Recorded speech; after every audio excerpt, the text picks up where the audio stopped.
Alright, today I'm stringing a Head MXG 7 racket. You know, string like any other racket, but it's a little different. It's confusing if you're just starting out stringing just because of the way it skips at the head and throat and everything. So I kind of thought I'd go over that because, you know, in my past videos I always talk about, you know, how I start my crosses at the top and everything. This one's a little different, and I'll show you kind of how I do it. It'll be the same, but it'll be different. I'm stringing it with a set of strings, something I always do when I string with a set. If I'm using it for two different rackets, I'll just cut it in half. But since I'm using it on one racket, what I will actually do with it, as long as it doesn't go a little kinky, is I'll always measure off the crosses first. Well, if you measure off the cross first, because it takes less string to do the crosses, so I'll measure those off first. You know, always have plenty of string to do your mains. Yeah, put my clippers up.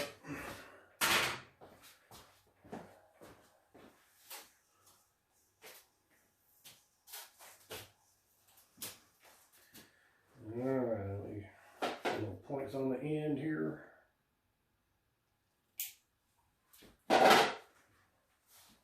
Alright, make sure you mount. I don't think you can see it, but make sure you always mount with the butt cap up. Here's something I will show you. Maybe. I have labels in these rackets. I'm going to move the camera.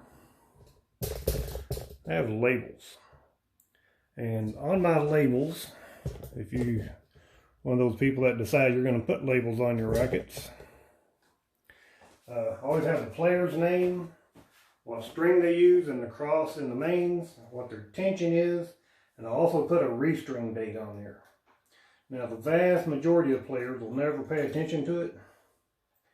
There are some pull their racket out of their bag and they'll see that label and they'll go, oh hey, it's due for a restringing, and they'll call me up and get the racket strung. So even if it's only 10%, you know, that's repeat business.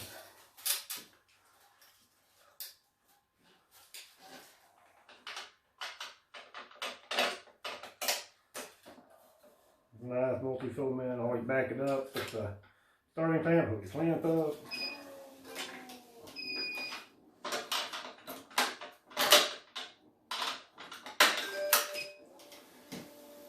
And again, the mains are still pretty straightforward. Kind of a fan pattern here. I'll try to go quick so this doesn't bore you.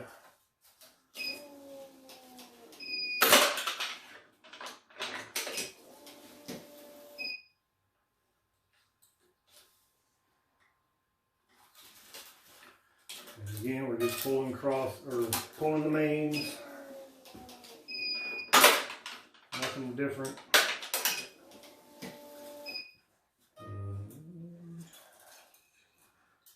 Again, I've done my 3 pulls. So here, all I'm doing is pulling this so I can get the string out of my way.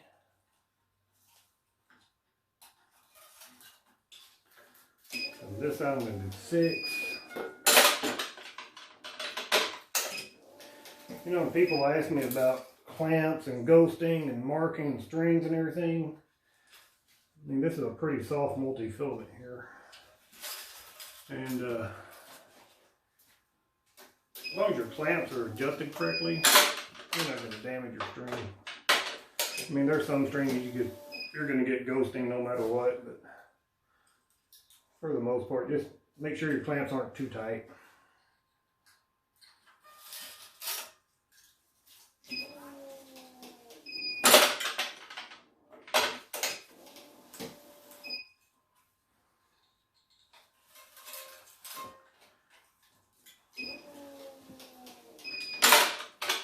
Obviously, if you just want to learn about the crosses, just skip ahead to the cross section part.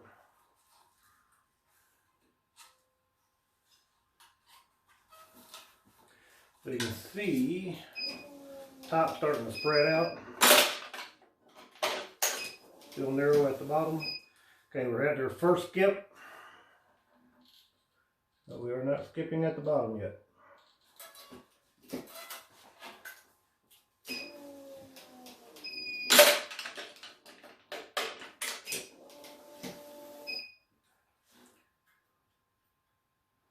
Anything here, another skip.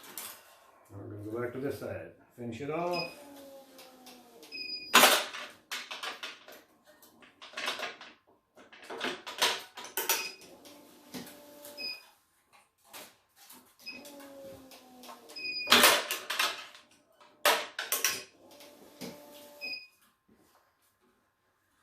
First skip. Here.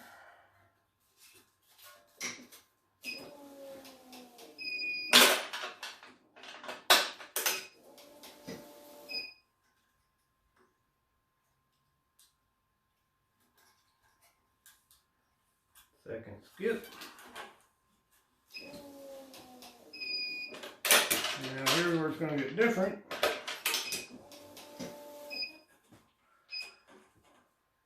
Here we're going to skip 2 grommets. Hope you can see that, and make sure you can see that. We're skipping 2 grommets up here. And down here we're only skipping 1. So far on the whole racket, we've skipped 4 total grommets, got 3 spaces, 4 total grommets. Down the bottom, we only have 1 skip. And when you're pulling, I don't know again if you can see this, but whenever I use a soft multi-filament, natural gut, something like that, I use the Diablo. This is the last string. You don't have to use it because you're going to cut that off anyway. The whole purpose is really going to protect the string.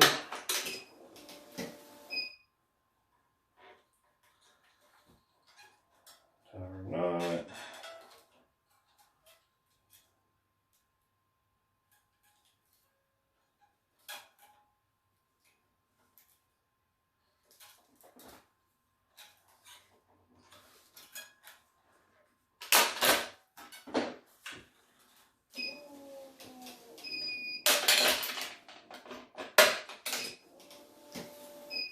Knot tension, again, skip 2 grommets, 1 at the bottom.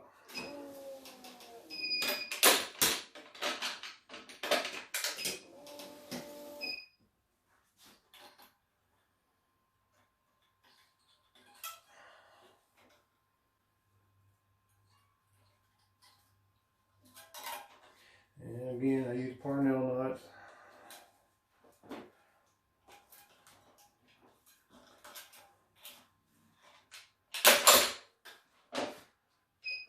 I didn't even have the tilt on, look at that. Now we'll do the tilt. Let's see if you can even see that with the tilt. I can still see that pretty well. Okay, to the crosses. So typically when I train the crosses, let me go back this way. Typically when I do the crosses and all my other videos, if you skipped 1, you start under, okay? If you skip 2, you start over. Here you skip 4, but since these 2 are in the same gap, we only consider that, kind of 1 is kind of the number of gaps, not really the number of grommets. So since this is basically it's odd, but since this is a third, we'll start under. So again, if you start on this side, because you like to do the little short piece and not the, pull the long piece across, you can do the same thing over here. It's just what I was saying the last time. Is whatever I teach you over here is just the opposite over here. So if you started under, over, and under, so if we're starting under, over here you start over. I know that was confusing. And you'll go into the second skipped grommet. And this one, start under.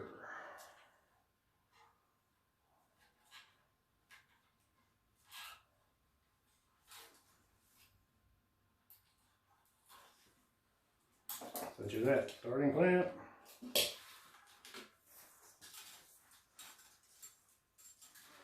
And you get over here, you're going to be over.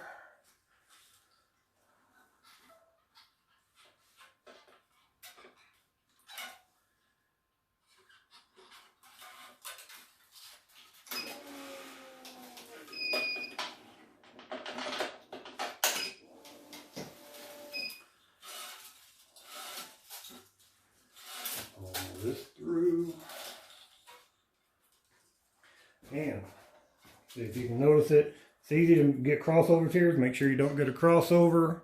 And this one came out on top, so make sure this one goes in over the top.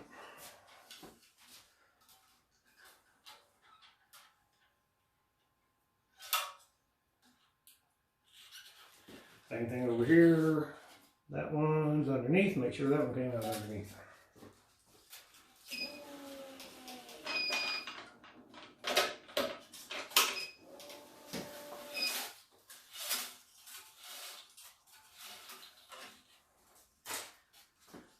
Now, I always say the reason I always string the way I do, because I like to start under, finish over every racket.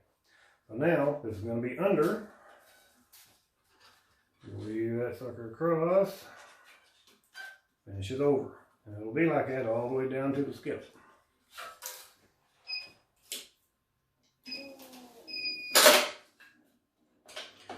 And here you'll notice I got a pretty good gap here because the tie off is right here. If you put that clamp right up next to the frame, you can't get it tied off because the clamp is blocking your grommet.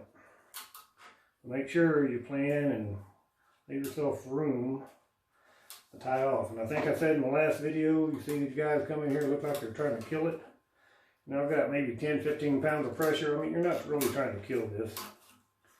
You'll have people talk about, oh, but what about all the tension loss and yada yada, blah blah blah. And you had that much string that didn't have true tension on it. So don't worry about it. And it's only the top string. If you're playing tennis with that top string, you need to take more lessons and not worry about the string job.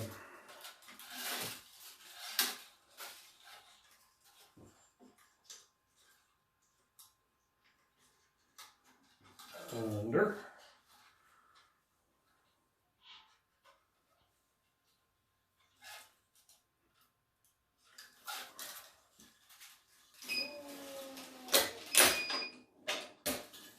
Get that out of there. And that is something I will say, I don't like stringing with sets because they all get so dang kinky and curly. Under and over.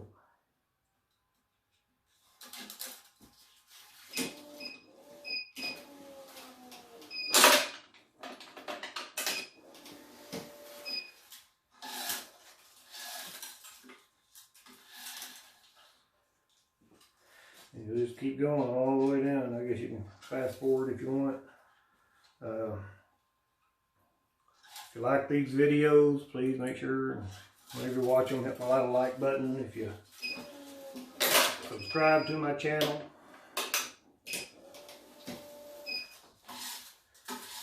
I mean, it's hard to show different stuff stringing tennis rackets because it's pretty much the same process, just over and over and over. I mean, there's a few different patterns you can do and knots you can do, but to be honest, I'm a guy who I string for players. I know all the different little techniques and different little around the worlds and boxes, and I know all that stuff. I don't get any call for it. I string for just regular players, rec players.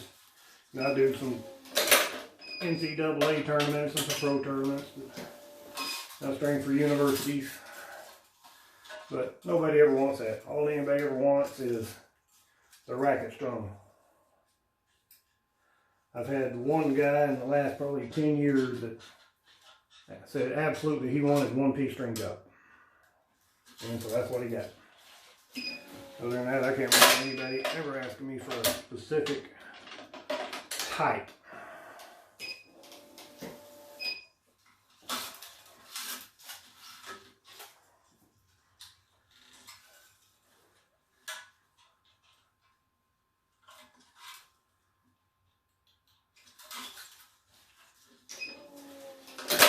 I also put my rackets in bags, and I put a label on the bag. I know there's a lot of people out there who are anti-plastic bag, but you know what, it gets me business. because people notice the rackets and bags and ask others, you know, hey, where'd you get that? I've had players who've told me that, you know, they use the bags for trash, or they'll use them for ice bags. Use them to put their dirty, stinky clothes in. So it's not like, you know, I know a lot of them are one time go in the trash. But there's also a lot of times that they're used for multiple purposes.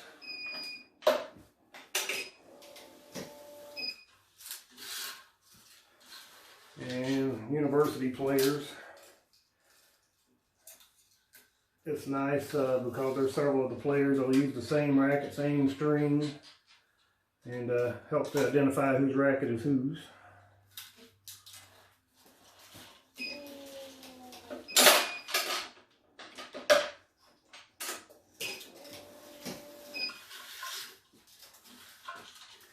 Now here, you don't really want to pull against this, so I was going to make it go the other way, but I almost did that kind of like on purpose. You want it to pull away from your support.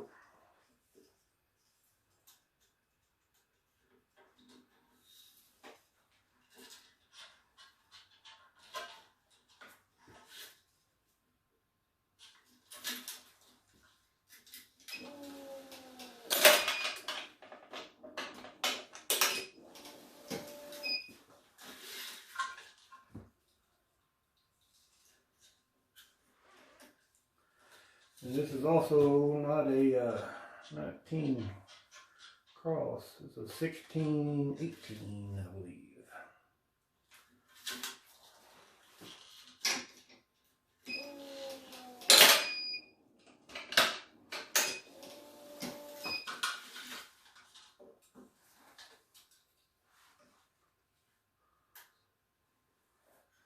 And notice we're to our skip, so it's going to be opposite. Instead of starting over, you start under. I mean, instead of starting under, you start over.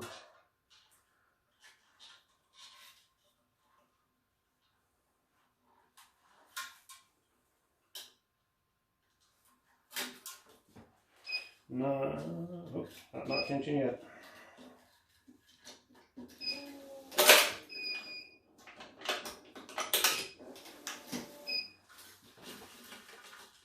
Now we do not tension.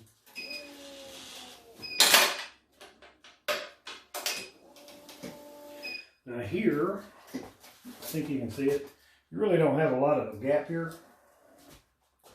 Let's see if I can get in here.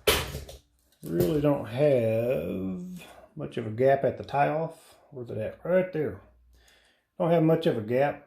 That's a good spot. You could use a pro knot if you wanted to. I'm still going to use a Parnell knot. It'll fit in there. But don't be afraid to still tie a regular knot, even in a tight spot.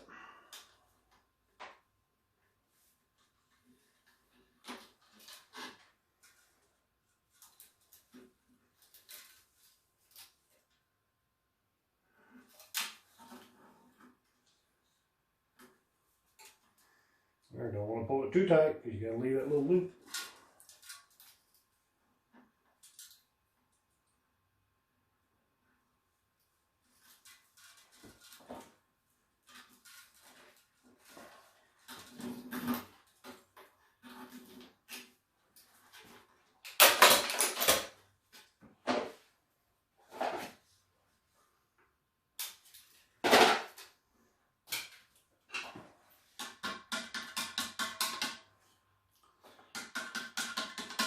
Too much here. And there you got it. That's a Head MXG. And everything works right. Crosses are pretty straight, if you can see that. Mains are nice and straight. Anyway, I just thought I'd show you something different because I don't get very many. I only have one player in town that plays with this racket that I string for, and she strings about once a year. So I thought I'd kind of show it to you, something a little bit different on how to start the crosses, how I do it anyway. Again, if you like these videos, please hit the like button. Make sure you subscribe to my channel. I don't know what else I can put out in the future, but I'll think of something. People ask me questions, I try to answer them. So everybody have a good day.